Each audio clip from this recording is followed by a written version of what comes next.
तो lecture one में हमने आपको बताया था कि किसी भी कॉइन का स्टैटिस्टिक डाटा क्या होता है, स्टैटिस्टिक डाटा किस तरह निकलता है, और हमने बताया था कि किसी भी कॉइन की प्राइस कैसे बनती है। वो फार्मूला बताया था, फार्मूला अप्लाई करना आपको सिखाया था। ठीक है, लेक्चर टू में हम कुछ ऐसी टर्म्स के बारे में बताएंगे जो कि क्रिप्टो मार्केट में यूज़ होती हैं, और ये क्यों आपके लिए क्यों ज़रूरी है टर्म सीखना या टर्म जानना, वो मैंने 3 पॉइंट्स में लिखा हुआ है कि to understand the market update. ठीक है, क्रिप्टो मार्केट में जब एंटर होगे, जब आप स्टार्ट करोगे तो आपको लम्हा ब लम्हा मार्केट अपडेट्स चाहिए होंगी, मार्केट अपडेट्स मिलेंगी। ठीक है, तो वो मार्केट अपडेट्स में कुछ टर्म्स यूज़ होंगी जो मैं आपको अभी कुछ देर बाद इसी लेक्चर में बताऊंगा। और तो वो अगर आपको टर्म्स पता ही नहीं होंगी तो आपको मार्केट अपडेट की समझ ही नहीं आएगी। ठीक है, दूसरे पॉइंट में लिखा हुआ है टू पिक द सिग्नल्स। ठीक है, जब आप ट्रेड लेते हैं तो आप या तो खुद एनालिसिस करते हैं, सिग्नल्स बनाते हैं, या आप किसी का सिग्नल्स देते हैं, प्रोफेशनल्स आपको सिग्नल्स देते हैं। तो सिग्नल्स में भी वो टर्म्स यूज़ करते हैं, उन टर्म्स के ज़रिए बताते हैं कि सिग्नल्स कैसे पिक करना है। जब वो टर्म्स आपको पता ही नहीं होंगी तो आप सिग्नल पिक ही नहीं कर पाएंगे। तीसरी चीज़ है news and discussion. News and discussion crypto में बहुत ज़्यादा ज़रूरी है। ठीक है, न्यूज़ से क्रिप्टो की मूवमेंट पे बहुत ज़्यादा असर पड़ता है, और वो उसी न्यूज़ में क्रिप्टो की कुछ टर्म्स यूज़ होती हैं। तो अगर वो टर्म्स आपको पता नहीं होंगी तो आपको न्यूज़ की समझ नहीं आएगी कि किस बारे में बात कर रही हैं। और डिस्कशन का मतलब है कि आप यूँ समझ लें कि जब क्रिप्टो मार्केट में एंटर हुए हैं तो अगर आप अकेले लेके चल रहे हैं क्रिप्टो मार्केट में तो आप इतना कामयाब नहीं होंगे, बजाय कि इसके आप किसी एक कम्युनिटी में रहें। ठीक है, आप किसी डिस्कशंस करते रहें किसी कॉइन को लेके, किसी मार्केट के बारे में लम्हा लम्बा डिस्कशन करते रहें। ठीक है, आप देखेंगे कोई दो बंदे किसी कमेंट सेक्शन में या कहीं किसी भी सोशल मीडिया प्लेटफॉर्म पे दो बंदे बात कर रहे हैं, किसी कॉइन्स के बारे में डिस्कशन कर रहे हैं, तो वो कुछ टर्म्स यूज़ कर रहे होंगे दरमियान में। ठीक है, आप उसको रीड करते हो तो आपको पता ही नहीं होगा ये क्या टर्म्स क्या चीज़ हैं। आप क्रिप्टो से रिलेटेड आर्टिकल्स पढ़ते हो। ठीक है, आर्टिकल्स में वो टर्म्स यूज़ होंगी, और आपको अगर पता ही नहीं होगा कि टर्म्स हैं क्या चीज़, इनका मतलब क्या है, तो आपको कुछ समझ नहीं आएगा। तो पहली टर्म, ये टर्म नहीं है एक्चुअली, ये कॉइन है, बिट कॉइन। इसका सिंबल है BTC। ये टर्म नहीं है, लेकिन मैंने इसको इसलिए ऐड किया है इस लेक्चर में क्योंकि ये BTC बहुत जगह यूज़ होता है। जहाँ क्रिप्टो की बात हो वहाँ बिटकॉइन की बात ना हो, ऐसा नहीं हो सकता। बल्कि हर मार्केट अपडेट में आपको BTC लिखा नज़र आएगा। ठीक है, तो BTC सिर्फ एक बिटकॉइन का सिंबल है, हर कॉइन का अलग से सिंबल होता है। ठीक है, तो बिटकॉइन का सिंबल BTC है, और ये क्योंकि बहुत ज़्यादा यूज़ होता है हर जगह वर्ड, तो इसलिए मैंने इस स्लाइड में ये आपको बताया है, ये रखा है। फिर है आल्ट कॉइन। बिटकॉइन को छोड़कर क्रिप्टो मार्केट में जितनी भी करेंसीज हैं वो आल्ट कॉइन्स हैं। ठीक है, मैंने लिखा भी हुआ इंग्लिश में, any crypto currency other than bitcoin.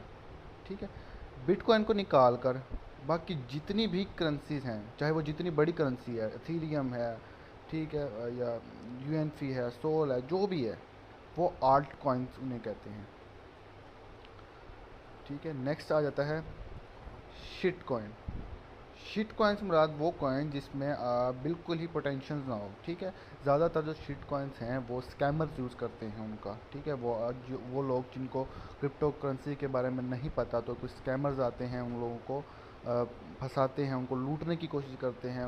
कोई शिट कॉइन दिखा के कि हमारे पास शिट कॉइन है, ये एक अच्छा प्रोजेक्ट है, आपने इस पर इन्वेस्ट करें, ये करें, वो करें। ठीक है, तो वो आपको लूटते हैं। तो ये शिट कॉइन होते हैं जिनकी जो ना तो किसी एक्सचेंज पे लिस्ट होते हैं, ना उनकी इतनी जो है किसी एक्सचेंज के थ्रू ट्रेड्स हो रही होती है, लेकिन वो एग्जिस्ट करते हैं।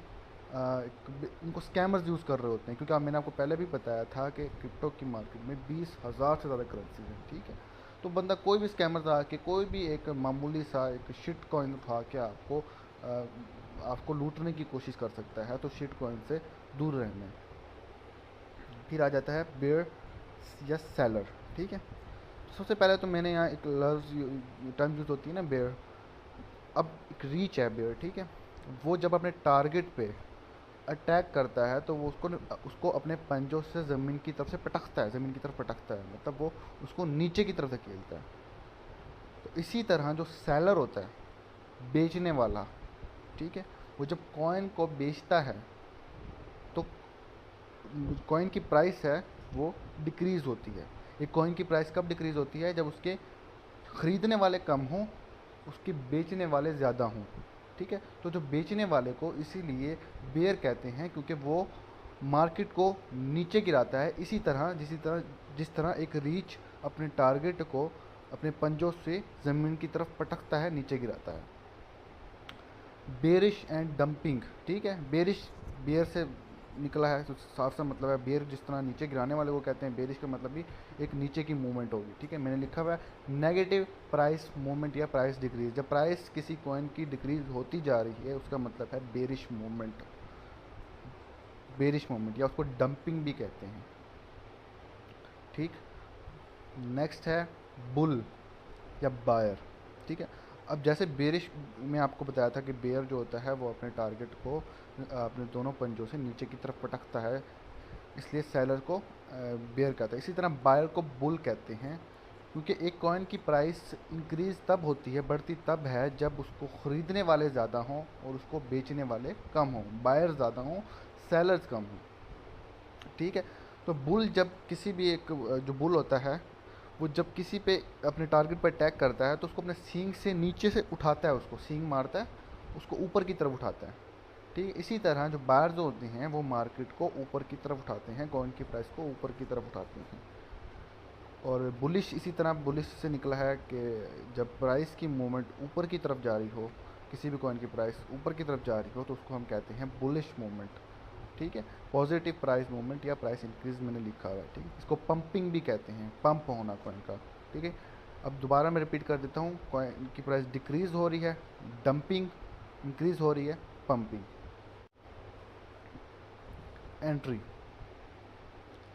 Price of a coin from where you want to enter in a trade, ठीक है। एक आप ट्रेड लेना चाह रहे हैं, एक कॉइन की एक प्राइस है, ठीक है।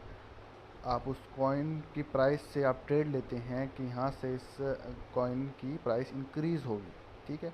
तो जिस जगह से आपने ट्रेड में एंटर हुए थे, जिस प्राइस पर आप उस ट्रेड में एंटर हुए थे, वो आपकी एंट्री है, ठीक है।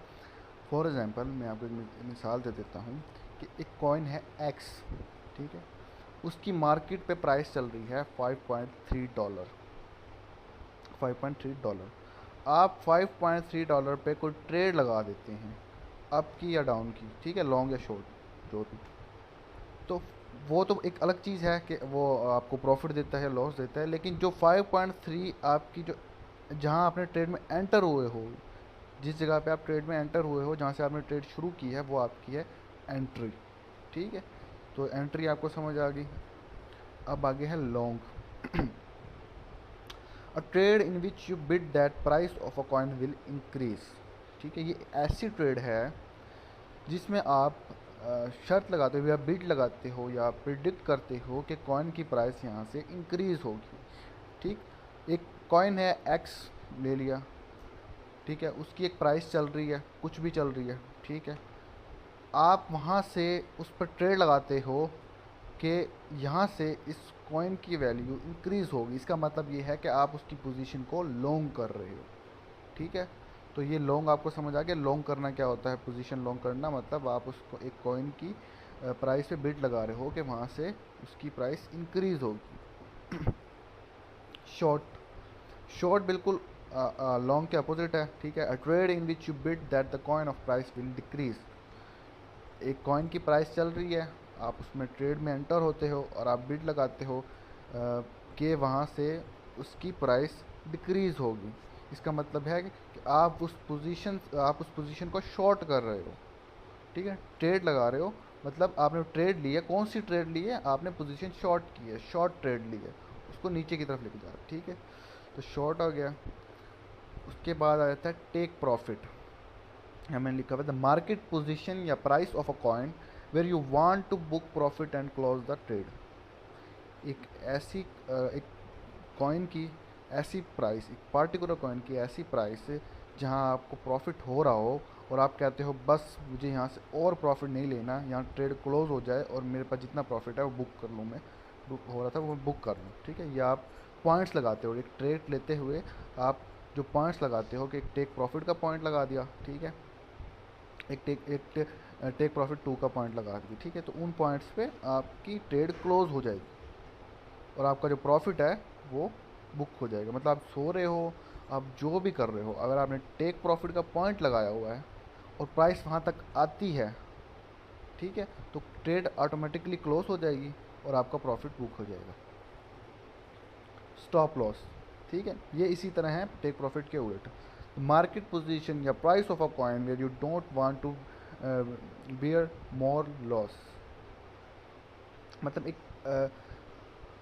कॉइन की ऐसी प्राइस चल रही है जहां आप लॉस में चल रहे हो, ठीक है, आपको लॉस, आप उस जगह पे स्टॉप लॉस लगा देते हो कि ठीक है अगर इस जगह पे कॉइन की प्राइस जो है वो आती है, ठीक है, और मेरा जो लॉस हो रहा है वो यहीं रोक दो इसको, और और जो है लॉस मैंने बर्दाश्त नहीं करना, जितना लॉस हो गया काफ़ी है, ठीक है। आप एक ट्रेड लगाते हो, ठीक है, ट्रेड लगाते हो आप लॉन्ग की, आप उस पर बिड करते हो कि लॉन्ग जाए ट्रेड, ठीक है, लेकिन वो अपोजिट चली जाती है, वो शॉर्ट हो जाती है, ठीक है, तो वो जितना शॉर्ट होगी आपको उतना लॉस हो रहा होगा, लेकिन आप एक पॉइंट पे आके स्टॉप लॉस लगा देते हो कि इससे और नीचे ना जाए, इससे और नीचे मैं जो है प्रॉफिट सॉरी लॉस बर्दाश्त नहीं कर सकता, ट्रेड यहाँ क्लोज हो जाएगी और आपका जितना छोटा मोटा लॉस होगा वो वहीं तक रह जाएगा। बैग होल्डर, ये a person who boys and hold coins in a large quantity in a hope to make a good profit in future। Bag holder उन ट्रेडर्स को कहते हैं जो एक बड़ी अमाउंट में कॉइन्स इकट्ठे करके या ख़रीद के रख लेते हैं और फिर वेट करते हैं कि जब वो उसकी प्राइस बढ़ेगी तो उनको बेच के प्रॉफिट ले लें, ठीक है, तो उनको कहते हैं बैग होल्डर, के वो बैग भर के काफ़ी ज़्यादा एक होल्ड कर लेते हैं कॉइन्स का, ठीक। लास्ट में है टी ए या टेक्निकल एनालिसिस, ठीक है, analysis by using different indicator.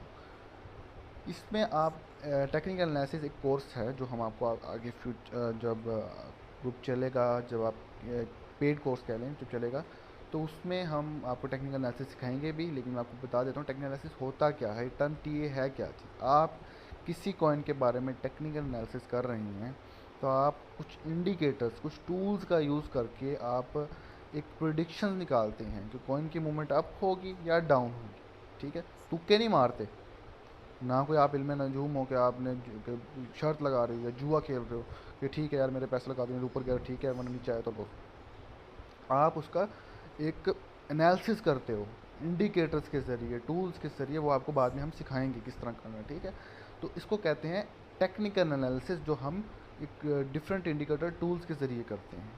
फिर है फंडामेंटल एनालिसिस। फंडामेंटल एनालिसिस में हम न्यूज़ को फॉलो करके एक कॉइन की प्रिडिक्शंस करते हैं। मैंने आपको पहले भी बताया था कि क्रिप्टो मार्केट में न्यूज़ बहुत ज़्यादा असर करती हैं।